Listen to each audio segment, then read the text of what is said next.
یا یہ کہ یہ کن غریبوں کو دکھایا جا رہا ہے. اچھا سیاستدانوں کا بھی ماشاءاللہ یہی معاملہ ہے, یعنی ان کو بھی اگر آپ دیکھیں تو ان اتنی عقل نہیں ہے ان میں. ان کی تصویریں ذرا دیکھیں میڈیا یعنی سیاستدانوں کی, آپ کو لگے گا کہ یہ ضرورت رشتہ کا اشتہار تصویر یہ بھیجنی ہے یا لازوال عشق میں بھیجنی ہے, یہ کوئی ڈرامے کی فلموں کی اداکارے کے لیے کوئی آڈیشن کے لیے تصویریں کھنچوا کے بھیجی جا رہی ہیں, یا یہ کوئی یعنی یہ کیا ہے کیا. آپ اندازہ لگائیں کہ غیر سنجیدگی اور یہ جو بچپنا کس طرح سے رول کرتا ہے. تو یہ پولیس ان میں خفیہ والے ہوتے ہیں, ان کو یہ تو پتا ہوتا ہے کہ کس گھر کے اندر سوئمنگ پول ہے اور کس کے اندر وہ 6 شاور کٹے ہیں, اور وہ اکٹھے شاور کون کون لینے کے لیے آتا ہے, کون سے فلاں اعلیٰ عہدیدار ہیں, فلاں سے کون سے اعلیٰ عہدیدار ہیں, فلاں کون سے ماشاءاللہ دینی عہدیدار ہیں, فلاں کون سے سیاسی عہدیدار ہیں جو یہاں پہ آ کے اکٹھے گروپ میں شاور لیتے ہیں مل کے. یہ تو پتا ہوتا ہے ان کو. ان خفیہ والوں کو پتہ نہیں چلا کہ لبیک والوں کا پروگرام کیا ہے, لبیک والے کیا کرنے جا رہے ہیں, ان کو نہیں پتا تھا. اور اگر پتا تھا تو پھر خاموش کیوں رہے. یعنی اتنا بڑا انٹیلیجنس فیلئر ہے یہ, اس پر کوئی بنائے گا ٹک ٹاک, اس پہ کوئی بنائے گا تصویریں, کس کی ذمہ داری ہوگی نا. کیسے ہو گیا یہ اتنا بڑا فساد اٹھ گیا, شہریوں کی زندگی تنگ. یہ اس ملک میں ہے جہاں اندر سے فساد پھوٹ رہے ہیں, اور مشرق اور مغرب بھارت اور افغانستان دونوں وہ کھلے ارادے ہیں ان کے کہ ہم حملہ کرنا ہے پاکستان پہ. یہ اس ملک میں ہو رہا ہے. پختونخوا کی صورتحال یہ ہے, دیکھیے جی, عمران خان کو آپ ڈس اون کرنے کی جتنی کوششیں ہو سکتی تھی کر دیں, اس سے زیادہ نہیں ہو سکتا. اس سے زیادہ تو بھائی ایک ہی ہے کہ پھانسی چڑھا دو, جو بھٹو کے ساتھ ہوا تھا یہی ہے. لیکن وہ اس سے بڑا, جسے کہنا چاہیے اتنا بڑا فساد اٹھنے کا امکان ہے, اللہ معاف کرے, کوئی سنبھالا نہیں جائے گا. اور اس کے بعد وہ جو چیز بن جائے گا وہ ذوالفقار علی بھٹو تو چیز ہی کچھ نہیں ہے اس کے سامنے. وہ تو بیچارہ بہت 40 سال سے زیادہ ہو گئے ہیں دنیا سے گئے ہوئے, اس کو دنیا بھی وہ اور تھی. تو جب ایک آدمی بیٹھ کے جیل کے اندر پورے نظام کو اس نے گردن سے دبوچا ہوا ہے, کسی کی خاص طور پہ جو پولیٹیکل ایکٹرز ہیں ان کی تو جو سامنے جن کو کھڑا کیا ہوا نہیں ہے بھائی, ان کی اوقات نہیں لڑ سکتے وہ عمران خان سے, وہ لوگوں کو اپنے حق میں نہیں کر سکے, تو نفرت کے نشان ہے چلتے پھرتے.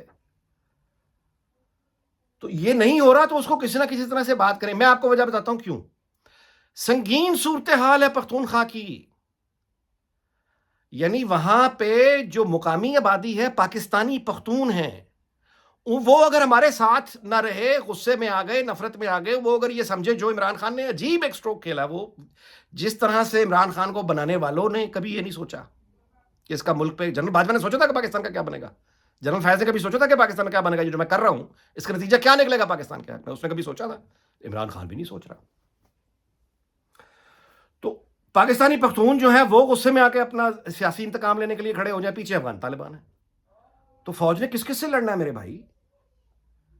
مقامی آبادیاں ہی اگر خلاف ہو گئی ہیں تو پھر مطلب ہے کس کس سے لڑنا ہے.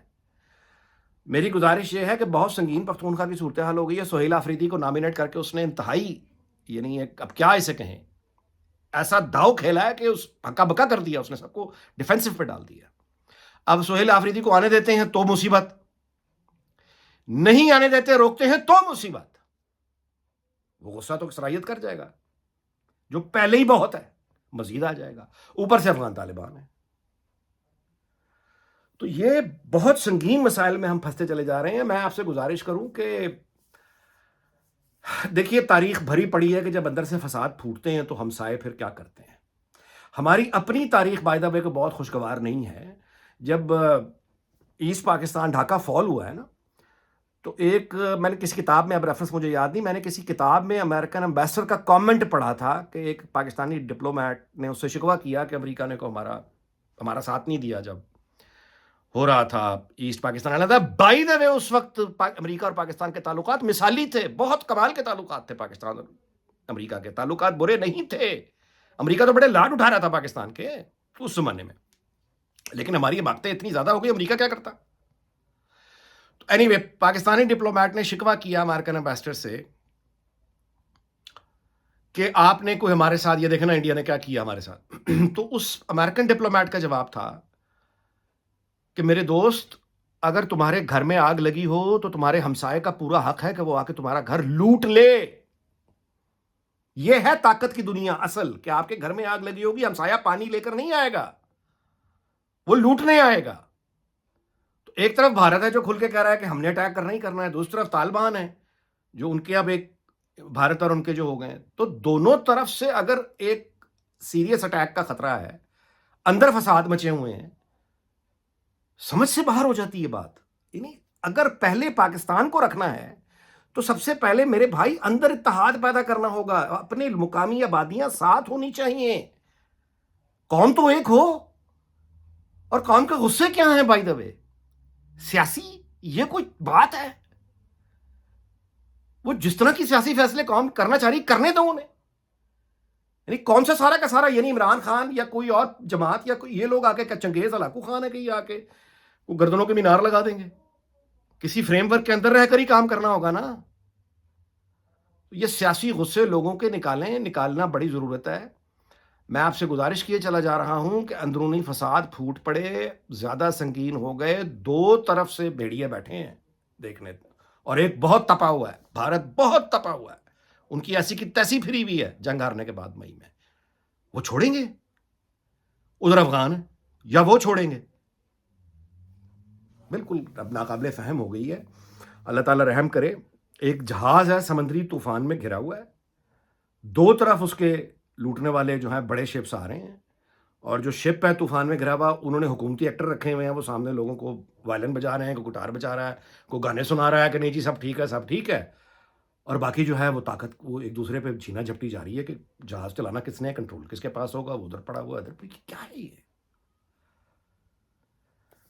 چلیں جی دعائی کر سکتے ہیں، لیکن خدا نہ خواستہ اللہ بس رحم کرے. سے زیادہ بدگمانی نہیں کرنی چاہیے. میں اس بات کو یہیں ختم کر دیتا ہوں کہ عقل اور ہوش کے ناخن لیں.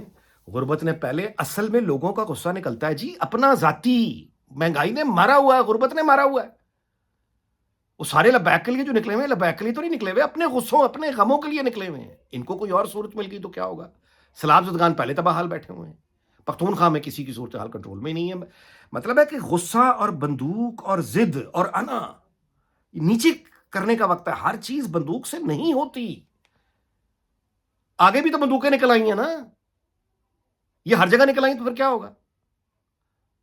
اب دیکھیں نا پاکستان میں رہنے والے، بھائی آپ نے مجھ پہ بندوق تال لی، میں نے آپ پہ بندوق تال لی، تو وہ جو باہر سے آ رہا ہے بندوق لے کے توپ لے کے وہ دونوں کو یعنی وہ دونوں کو اڑا دے گا. وہ it is as simple is that. باہر آج دعا پھر بھی یہی کریں گے کہ اللہ تعالیٰ پاکستان کو شاد اور آباد رکھے، دنیا بھر کو شاد اور آباد رکھے. آپ سے اجازت چاہتا ہوں، اگلے ویلاگ میں ملاقات ہوگی. اپنا خیال رکھیے گا. اللہ حافظ.